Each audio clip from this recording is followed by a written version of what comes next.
1, 2. Ruben Saldana 1, 2, duck 2. has had a challenging life, in and out of prison. Pivot out. I was a gang leader. Since he was 16 years old. Now 44, he was hoping to cast his first vote ever My voice matters. in the 2020 general election, but now he's not so sure. And the people want formerly incarcerated individuals to vote. This is what the people voted for. Amendment 4 gave felons who were not convicted of murder or sexual offenses the right to vote if they complete all terms of their sentence. Today, 3 judges with the U.S. Court of Appeals said it was unconstitutional to make those felons pay before they could vote. They wrote the requirement punishes those who cannot pay more harshly than those who can, but it also states to the extent a felon can pay, he or she must. Can I just ask you if you've seen this before? Have you ever seen this website? Hey, have you seen this interactive map? I'm showing people what the Florida Department of Health is calling its COVID-19 dashboard, which you can find on our website, WFTV.com.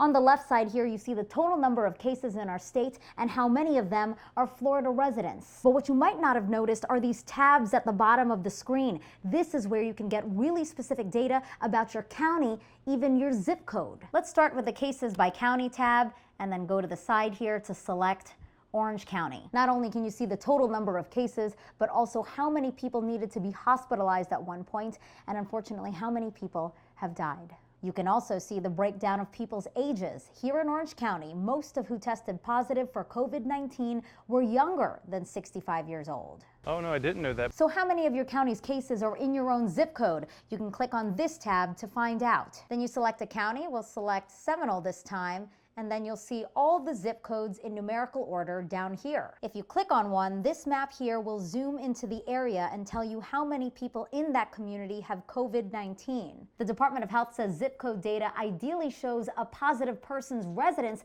but may sometimes reflect where he or she is hospitalized. And we talk about testing all the time. If you click here, you can see that over 156,000 people have been tested for COVID-19 in our state. 10% of those people tested positive. This is data you can get on the county level as well. For example, Osceola County. Here, about 2,100 people have been tested. 14% were positive. In Lake County, about 2,400 people have been tested. Only 5% were positive. Finally, the state's been publishing nearly daily reports about the cases here in our state since March 16th. You can access those to find even more data, like how they think each person who tested positive might have contracted COVID-19. You might have noticed more Amazon packages piling up on doorsteps. The online retailer saying sales have really picked up, so is in the process of hiring 100,000 more workers. But in the last few weeks, several Amazon warehouses worldwide have reported COVID-19 cases, most recently the one here in Orlando.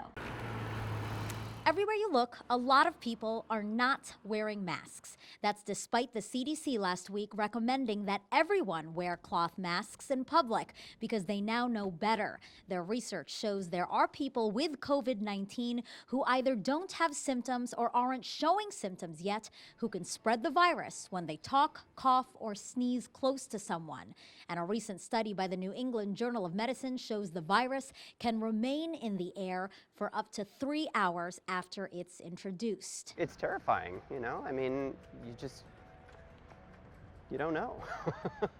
Riley Rabate was one of the only people I saw with a mask Tuesday at Lake Eola Park. At first, I didn't really think all that much of it, but you know, I walk this route every day, and there's a lot of people who are running and they're walking and, you know, spit flies in places. And it's not just the air you breathe you need to know about. The Journal of Medicine study also found the virus can remain for sometimes days on surfaces you probably touch every day. Do you know how long COVID-19 can last on stainless steel? Cardboard. Cardboard, I have no idea. Stainless steel. 20 days. So according to the study, COVID-19 can be viable on stainless steel, think utensils, or maybe a water bottle for up to 2 days. Plastic, like your cell phone case and plastic utensils, research shows the virus is viable for up to 3 days. And cardboard, think like your mail or maybe something out of your pantry, viable for up to 1 day. Kyle Seitz didn't know that and has not been disinfecting his groceries or mail. Last week, we told you how an Amazon worker at an Orlando warehouse tested positive for COVID-19. I'll just kind of open it up and throw the box away. But health experts say you should wipe down those materials as soon as possible before you spread the virus to people in your house. On a normal day, you don't think about this stuff, but you really have to be aware. Think about, my actions, more than I would otherwise. So it's definitely good to know it. I think for a lot of people who maybe don't know anybody who's been directly impacted by it and don't see anybody who's sick, the concern isn't there. People just aren't as worried about it as they should be. And there's been some speculation that this virus does not like it when it's hot, but we don't know that for sure right now because a study hasn't been completed yet. Back in October 2019, something I came outside to Ironman. That's where it started. Chris is trying to do 10,000 yards in the pool today. That would shatter his own record. But it's not just about him. He has a bigger goal in mind. Remember we said 100 loops for charity. Today in Claremont, Chris is swimming alongside people he's inspired to raise money for the Special Olympics. So this is our inaugural Swim for Inclusion event. Inclusion, something that made it okay for Chris to get involved and become an Ironman. Stop being isolated. We've been told his whole life all the things he couldn't do. Not anymore, and they want today to be about showing other people anything is possible. I think the greatest blessing from all of this is for all the other parents as their children are welcomed into the world and they are told they have Down syndrome.